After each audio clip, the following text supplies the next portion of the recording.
বছৰ সেই উপলক্ষে আপোনালোকে এদিনীয়া কাৰ্যসূচীৰে উদযাপন কৰিছে। অইনকালে 3 দিনীয়াকৈ কৰে, মোক এইমাত্ৰ কোৱা মতে। এইবাৰ আপোনালোকেও অকণমান আৰু সেয়ে আমাৰ আজিৰ শ্ৰদ্ধাঞ্জলি অনুষ্ঠানৰ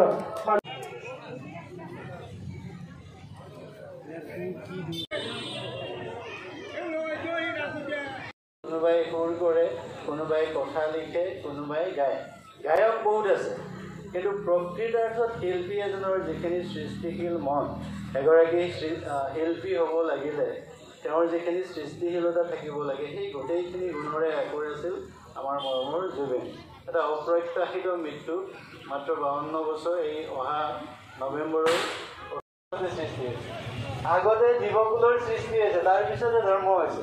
গতিকে ধৰ্ম আমি সৃষ্টি কৰিছোঁ যাতে এটা শৃংখলিত পদ্ধতিৰে সমাজখনক আমি চলাই নিব পাৰোঁ। কিছুমানে তাত আইডিঅলজিটো মুছলিম লৈছে, কোনোবাই হিন্দুইজিম লৈছে, কোনোবাই খ্ৰীষ্টিয়ানিটি লৈছে।